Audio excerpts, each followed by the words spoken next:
Putting an end to the doom loop that was the Republicans' seemingly interminable effort to elect a new speaker, they finally managed to elect Representative Mike Johnson. And if you haven't heard his name before, that is by design. He espouses the same extremist positions as Jim Jordan and Donald Trump, but because he's got low name ID, he doesn't have the same baggage. And at the end of the day, that's all Republicans care about. It's not the extremism that bothers them, it's being saddled by the poor optics of being associated with someone like Jim Jordan.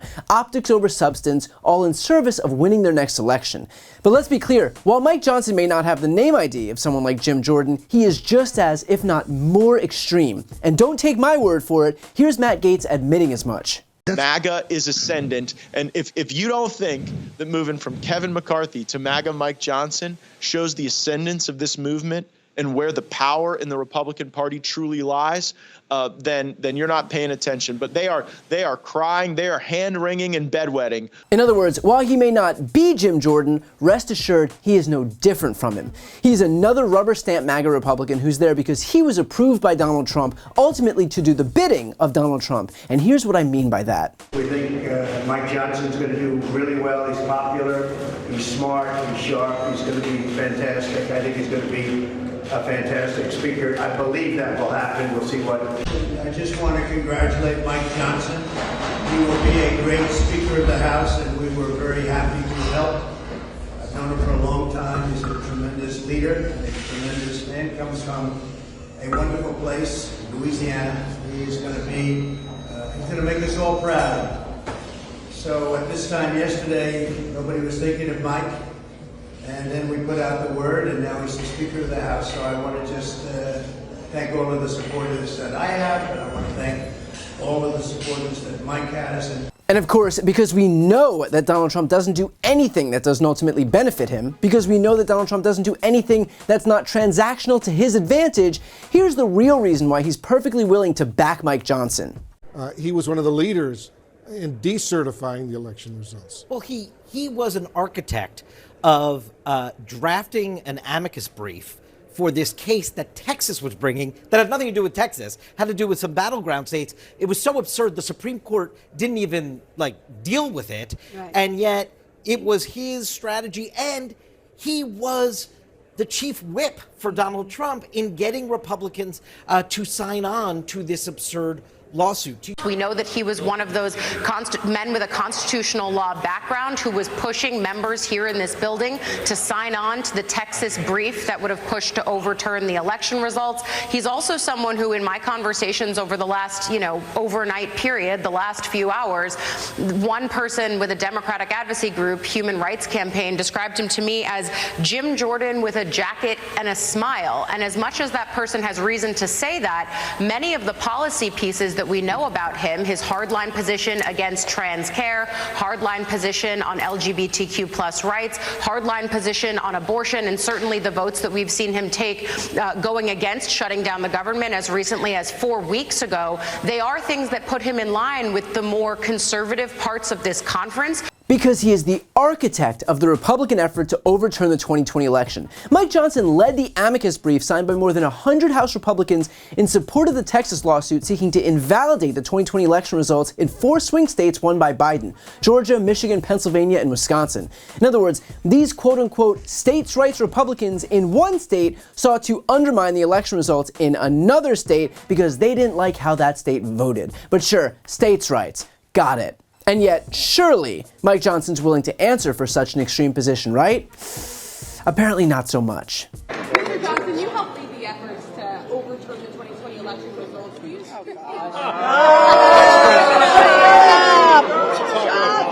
Next question. That's right. If you dare ask a Republican to explain their position on subverting a free and fair election, the response you get is, and I quote, "Shut up." But it's not just his election denialism that shows how extreme he is. He's also the vehement opponent of a woman's right to her own reproductive freedom. He's currently the author of 3 separate bills to ban abortion nationwide. He's tweeted, "It is time for the United States to move on from the inhumane practice of abortion." And in the aftermath of Louisiana banning abortion, he tweeted, "Breaking, late yesterday, the Louisiana Department of Health informed abortion facilities in our state that the right to life has now been restored. Perform an abortion and get imprisoned at hard labor for 1 to 10 years and fined $10,000 to $100,000. That's who the Republican Party has elevated. Someone extolling the virtues of imprisoning women who seek abortions. And he's not timid about broadcasting his far-right position on this issue.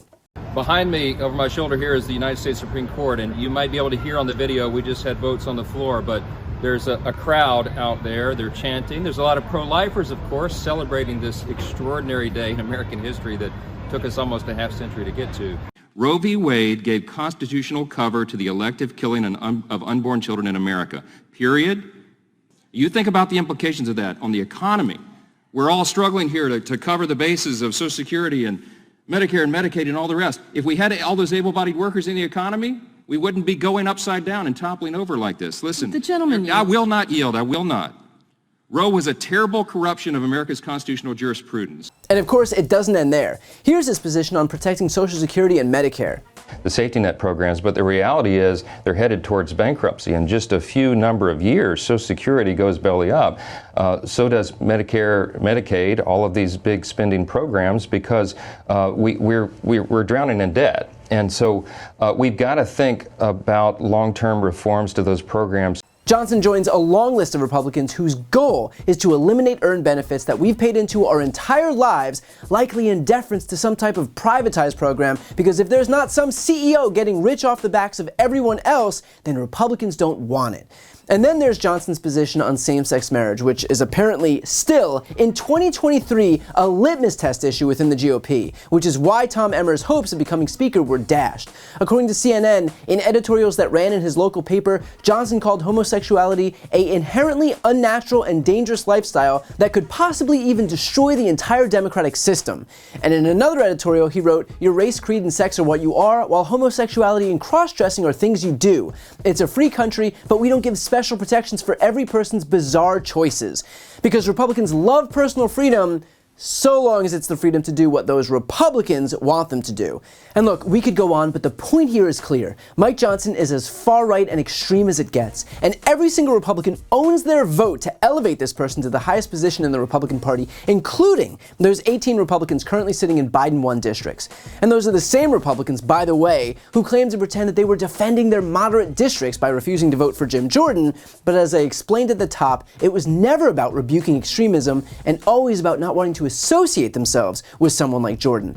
But there should be no doubt those Republicans in purple districts just elevated this extreme Republican to the highest job in the GOP, who would seek to outlaw abortion nationwide, eliminate same-sex marriage, and refuse to certify any election where a Republican doesn't win. When I say there are no moderates in the Republican Party, this is exactly what I mean. You don't get to vote for someone like Mike Johnson and still get to pretend that you are, on some planet, still a moderate. All of which is to say, Trumpism is alive and well in the GOP, and far from the fever breaking, it has fully enveloped that party. Before you go, I need some help. Please subscribe to this channel and do your part to help grow the progressive media ecosystem. I don't do sponsorships or paid ads, I won't ask for money, but just subscribing to this channel goes a really long way, and it helps get the message out to more people. The subscribe button is right here on this screen. You can also subscribe to my Spanish language channel, which I made to reach those crucial Spanish-speaking voters. That link is on the screen too. And finally, if you want to listen to my audio podcast, you can follow that link as well. Thanks so much for watching.